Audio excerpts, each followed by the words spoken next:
Close your eyes and picture this.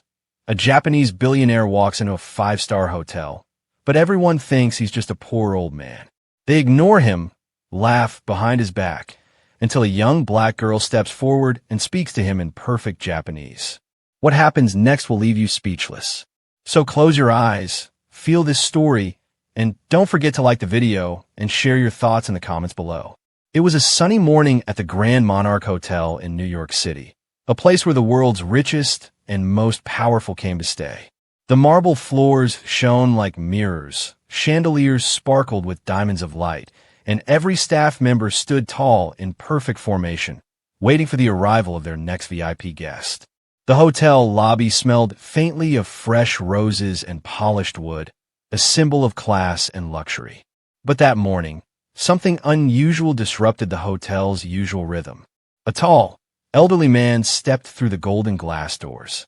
He wasn't escorted by guards, nor followed by photographers. There was no flashy car outside, no sign of wealth at all. He wore a simple gray suit, the kind that had been ironed neatly but had clearly seen years of use. In his hand, he carried a small, worn-out leather briefcase. His posture was calm, his steps measured, his face serene, yet his eyes, deep and sharp, reflected a lifetime of wisdom and discipline. This man was Mr. Hiroshi Takeda, a Japanese billionaire and the CEO of one of Asia's most innovative tech companies, a man whose inventions had quietly shaped the modern world. Yet, in this grand hotel of appearances, no one recognized him. The receptionist glanced at him once and looked away, assuming he was an elderly tourist. The bellboy, who usually rushed to carry VIP luggage, didn't even approach. The briefcase didn't look expensive enough to deserve attention. The manager, standing near the counter, noticed the man waiting and sighed impatiently, assuming he was in the wrong place. Mr. Takeda stepped forward politely and spoke in a soft, gentle tone. "Sumimasen, watashi no yoakaji iramasu," he said. "Excuse me, I have a reservation." The receptionist froze for a moment, then turned to the manager. I think he's speaking Chinese." The manager frowned. No, that's Japanese, I think."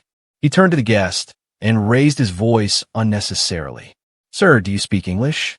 "English."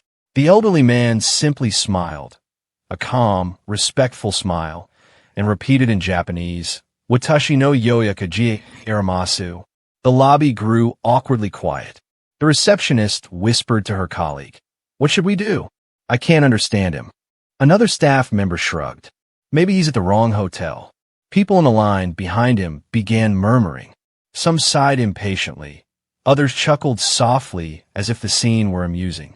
A businessman waiting nearby muttered, "This is the Grand Monarch, not some budget motel. How'd he even walk in?" The words reached Mr. Takeda's ears. He didn't respond. He only adjusted his glasses and waited patiently, his dignity unshaken. He tried again, this time taking out his phone. On the screen was his booking confirmation, but the entire text was in Japanese. He pointed at it politely, trying to explain with gestures, but the staff only grew more confused. The manager leaned closer, still speaking loudly. "Sir, please understand, we don't know what you're saying. Maybe call someone who speaks English." Mr. Takeda bowed slightly in apology, though it wasn't his fault, and softly said a few more words in Japanese. His politeness only seemed to irritate the staff more. The bellboy whispered under his breath, "Why would someone like him even stay here? Look at his shoes." They weren't wrong. His shoes were plain, black, and slightly worn. Yet they had walked through boardrooms, summits, and meetings that had shaped entire industries.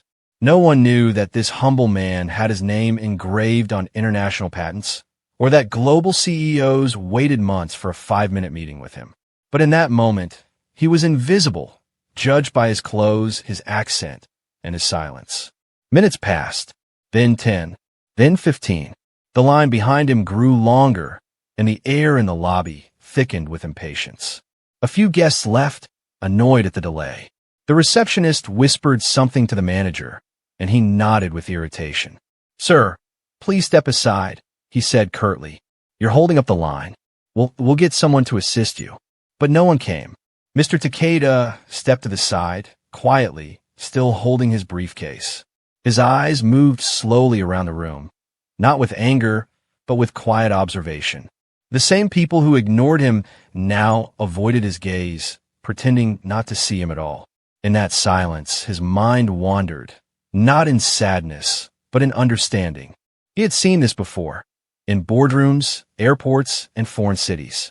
People judged quickly, often mistaking humility for weakness. Still, he waited, standing near the counter, patient as ever. His breathing calm, his face unreadable. The sunlight from the tall glass windows fell gently on him, highlighting his calm figure. A billionaire wrapped in simplicity, surrounded by noise yet untouched by it. And as more whispers filled the air, he must have walked into the wrong place. Maybe he's lost. Can't he just learn English?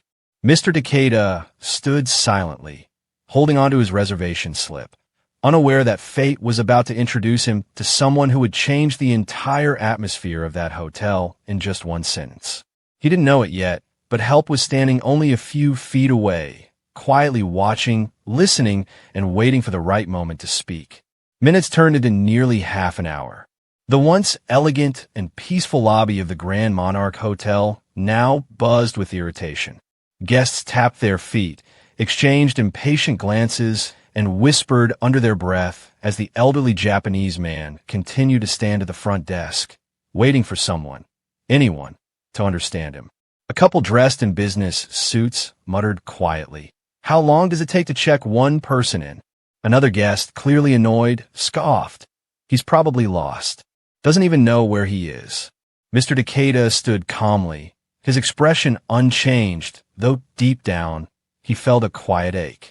He had faced countless board meetings filled with tension and pressure, yet none of them felt as cold as the indifference surrounding him now. The receptionist, looking visibly annoyed, turned to her colleague. "He's been standing here forever. What does he even want?" "I told you, I don't know," the other whispered back. "He keeps showing me something on his phone, all in Japanese. How are we supposed to understand that?" One of the front desk workers sighed and muttered just loud enough for others to hear, "He probably doesn't even have a booking. Just wasting our time." The words hung in the air like an insult, cutting through the soft piano music that played in the background. The manager, growing impatient, adjusted his tie and stepped forward with a forced smile. "Sir," he said sharply, "please move aside. We'll call someone to assist you." But everyone knew he wouldn't. The manager had already lost interest. In his eyes, the old man was a problem, not a priority. And so, Mr. Takeda, one of Japan's most respected businessmen, the visionary whose company supplied technology to half the world's devices, stood there, utterly. He didn't raise his voice. He didn't argue. He simply tried once again to show them his phone, scrolling to the reservation confirmation. His thin, wrinkled fingers pointed gently at the email that read Presidential Suite, 10 nights, paid in full. But the words were written in Japanese characters. The receptionist sighed. "Sir, we can't read this. You need to translate it." He gave a small bow, murmuring, "Hi," a polite acknowledgement that went unappreciated. Around him, guests grew restless. Some shook their heads, others chuckled, and a few even recorded the scene on their phones, whispering things like, "Can you believe this?" At a five-star hotel. The whispers and laughter filled the air, but through it all, Mr. Takeda's face remained calm. Years of discipline had taught him that dignity didn't need to be loud. Just a few feet behind, sitting quietly with a small suitcase by her side, a young black woman watched the scene unfold. Her eyes followed the man's every movement, from his gentle gestures to his polite bows. She noticed the way his shoulders drooped slightly, not in weakness, but in quiet patience. Her name was Amina Johnson, a university student who had just returned from Japan after completing a 2-year scholarship in Tokyo. Fluent in Japanese and fascinated by the culture, she was now back in New York, searching for her next opportunity. As she listened closely, she suddenly froze. The moment Mr. Takeda spoke, she caught every word. His accent, his tone, his polite phrasing, it was all unmistakably Japanese. He wasn't lost. He wasn't confused. He was simply trying to communicate. Amina's heart clenched as she watched the staff treat him like an inconvenience. She knew that tone, that cold, dismissive tone people used when they thought someone didn't belong. She'd experienced it herself more than once, in classrooms and interviews, where people judged before listening. Her eyes narrowed slightly as she heard another guest whisper mockingly, "Someone should tell him to learn English before traveling." That was enough. Amina stood up from her seat, pulling her small suitcase along the marble floor. The clicking of her heels echoed softly through the lobby, turning a few heads. She walked toward the counter with quiet confidence, her expression calm but determined. The staff didn't notice her at first. They were too busy arguing over what to do. The manager muttered, "Just give him a brochure or something. Maybe he'll figure out." But Amina's voice broke through the noise, calm, fluent, and precise. "Soma Mason," she said softly, using the same word the old man had used moments earlier. "Watashi ga tetsudaimashika." "Excuse me, may I help?" The sound of her Japanese words cut through the tension like a gentle breeze. Everyone turned to look at her, the staff, the guests, and finally the elderly man himself. Mr. Takeda blinked in surprise. For the first time that morning, his expression changed, his eyes widened, and his lips parted into a small, grateful smile. He replied instantly, "Arigato, arigato, gozaimasu." His voice trembled slightly, not from weakness, but from sheer relief.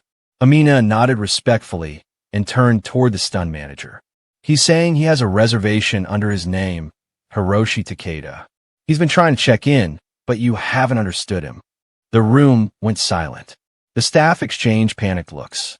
The manager quickly began typing the name into the computer and froze. There it was. Presidential Suite, 10 nights, paid in advance. Gasps spread across the counter. The same man they had ignored, the one they had quietly mocked, was not a lost traveler. He was the most important guest in the entire hotel. As Amina looked at Mr. Takeda, she couldn't help but smile. What others had seen as a language barrier, she saw as an opportunity to show respect. At that moment, the entire lobby felt the weight of their mistake, and Amina's quiet courage became the voice that turned silence into understanding. Amina stepped forward, her voice calm yet confident. "Excuse me," she said to the manager, her tone polite but firm. "I think I can help." The manager, caught off guard, looked at her with mild annoyance. "Ma'am, please wait your turn. We'll handle this." But Amina didn't step back. She could see the frustration in the elderly man's eyes, the quiet humiliation of not being understood despite his patience. So she ignored the manager's protest and turned toward the man with a gentle smile that carried both respect and reassurance. In fluent Japanese, she said softly, "Daijubu desu ka, Takeda-sama? Watashi ga tetsudaimasu." "Are you all right, Mr. Takeda? Let me help you." The moment her words reached his ears, everything changed. Mr. Takeda's eyes widened. The tension in his face melted away like snow in spring. His lips trembled with relief as he bowed slightly, his entire posture relaxing for the first time that morning. "Arigato, arigato, gozaimasu," he said, his voice warm and full of gratitude. He wasn't just thanking her for translating. He was thanking her for seeing him. Every staff member around the counter froze. The room that had been buzzing with chatter only seconds ago suddenly fell into an awkward silence. You could almost hear the air conditioning hum above their heads. Amina turned back toward the confused staff, her expression calm, but her voice steady. "He said he has a reservation under his name, Hiroshi Takeda. He's been trying to check in." The manager blinked, frowning slightly as he turned to his computer. "What did you say his name was?" "Hiroshi Takeda," Amina repeated slowly, emphasizing each syllable. The manager began typing the name, half expecting to find nothing, perhaps still believing the man was mistaken. But the moment the search results appeared on the screen, his jaw dropped. His eyes widened and all color drained from his face. There was, glowing on the computer screen, reservation name, Mr. Hiroshi Takeda. Room type, Presidential Suite. Duration, 10 nights. Payment status, paid in advance. The manager's fingers froze above the keyboard. The receptionist beside him leaned over, reading the same screen, and her mouth fell open too. For a few long seconds, no one said a word. The realization hit them like a wave. The same man they had dismissed as a confused tourist was the VIP guest they had been preparing for all week.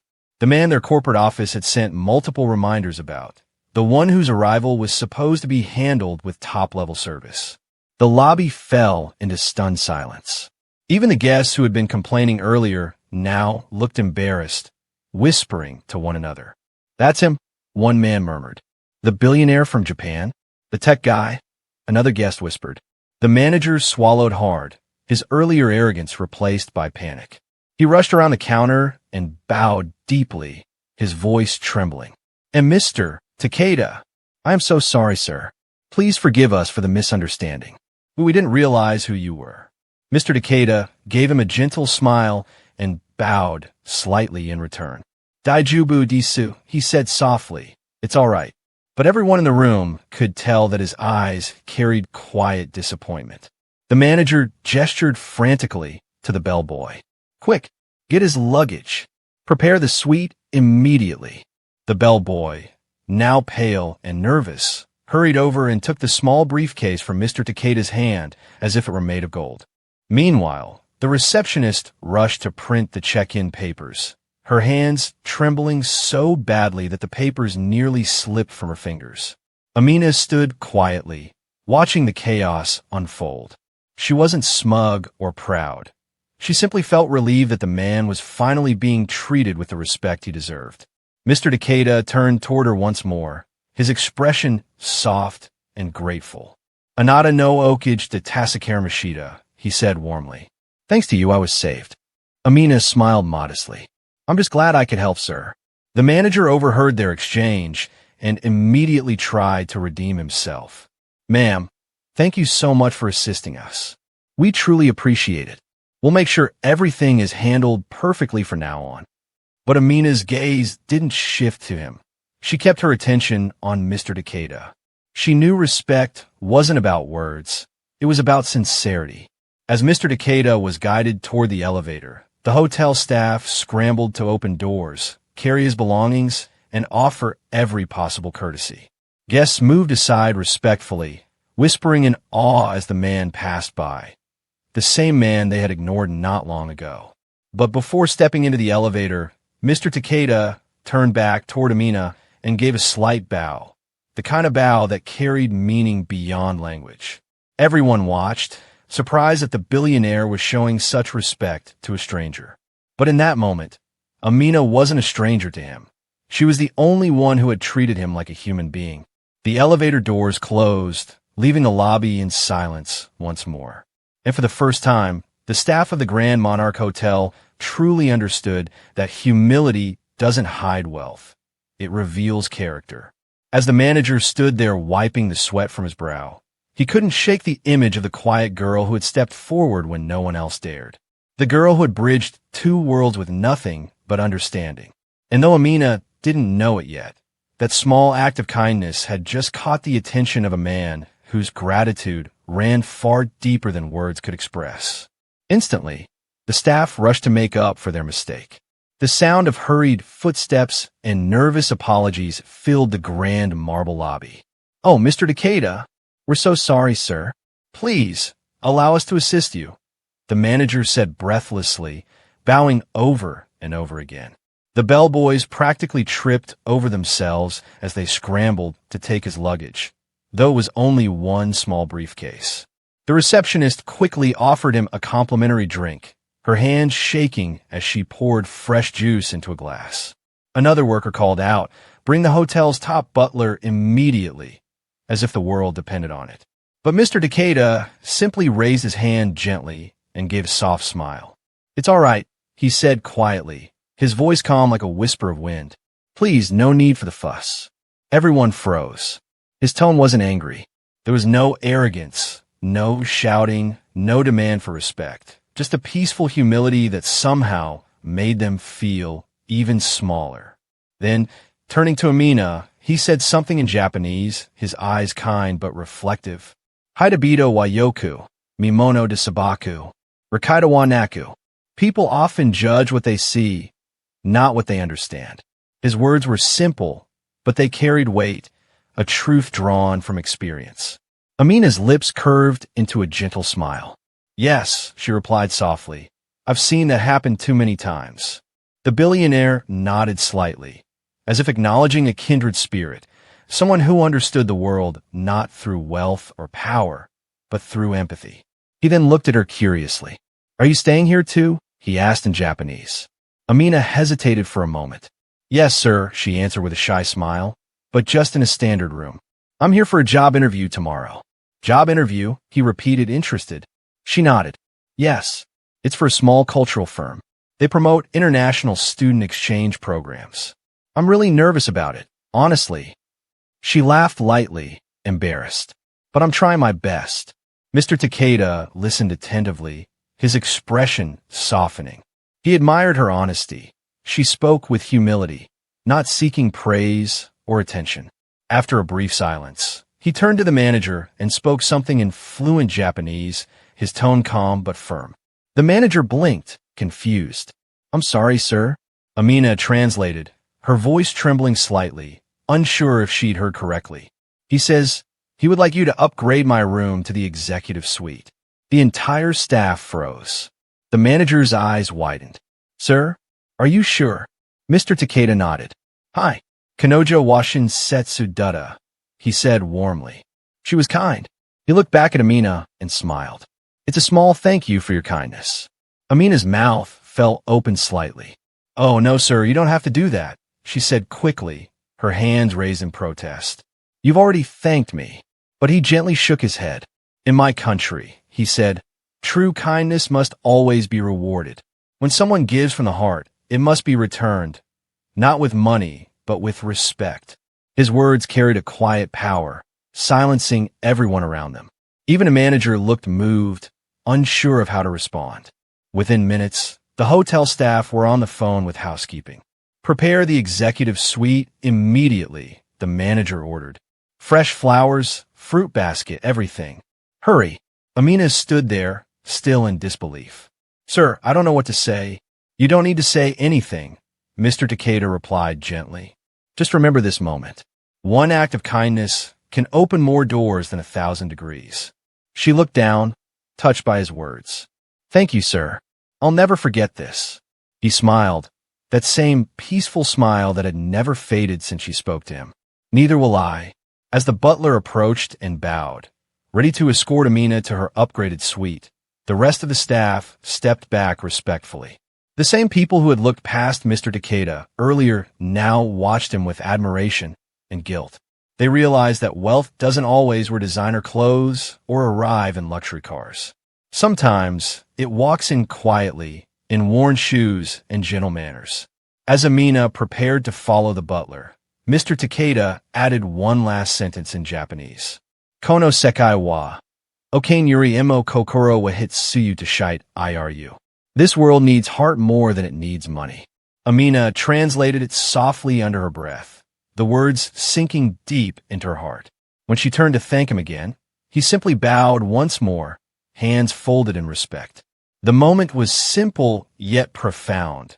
Two strangers from different worlds connected by understanding.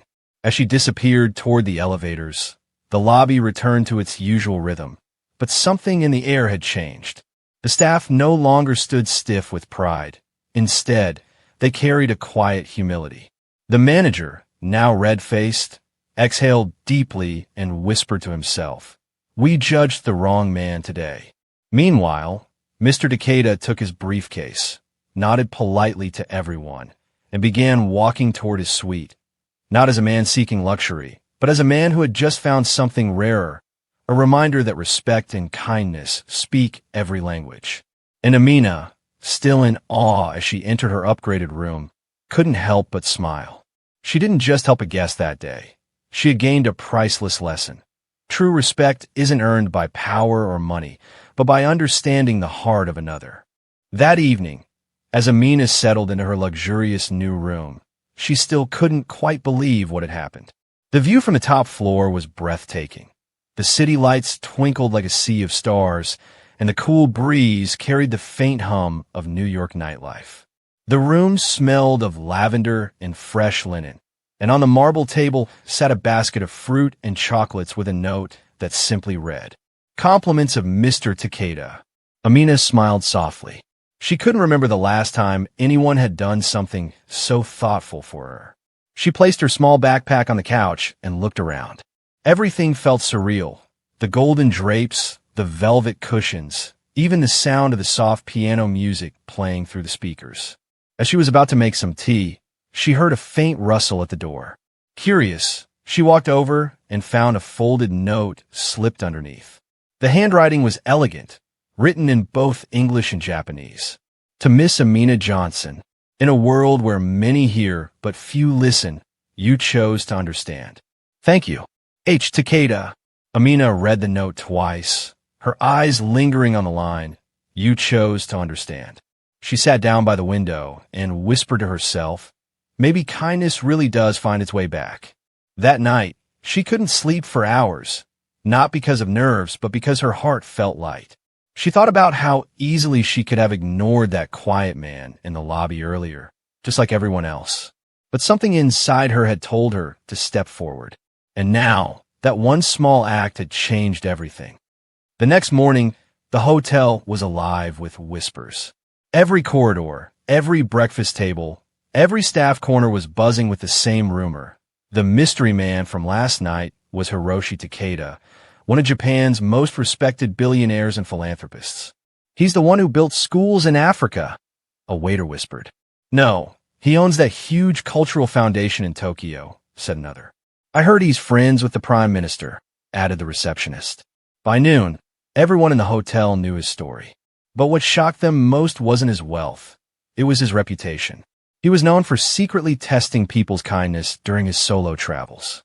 He would check into luxury hotels dressed simply, without assistants or guards, just to see how others treated him when they thought he was a nobody. And Amina, without knowing, had passed that test with a heart full of grace. Later that day, as Amina got ready for her job interview, she ironed her blouse carefully and practiced her answers in front of the mirror. Her nerves were fluttering, but she felt a new sense of confidence. Maybe kindness had opened a door for her that knowledge alone never could. Just as she was about to leave her room, the phone rang. "Miss Johnson," said the receptionist politely. "Mr. Takeda would like to see you in the lounge." Her heart skipped a beat. "Oh, yes. Of course," she replied quickly, grabbing her small purse. When she arrived at the hotel lounge, Mr. Takeda was already seated near the window, a pot of tea and 2 cups before him. He looked up with that same calm smile that had melted away all arrogance the night before. "Good morning, Miss Amina," he greeted warmly. "Good morning, sir," she replied, bowing her head slightly. He poured her a cup of tea before speaking in Japanese, his tone gentle yet deliberate. "I'm opening a cultural exchange office here in New York," he began. "I need someone who understands both worlds, Japan and the West. Would you consider joining my team?" Amina froze, her eyes wide. "Are you offering me a job?" she asked in disbelief. He nodded with a serene smile. "You listened when no one else did," he said softly. "That's the kind of heart I want in my company. Skills can be taught, empathy cannot." For a moment, Amina couldn't speak. Her throat tightened, and tears welled in her eyes.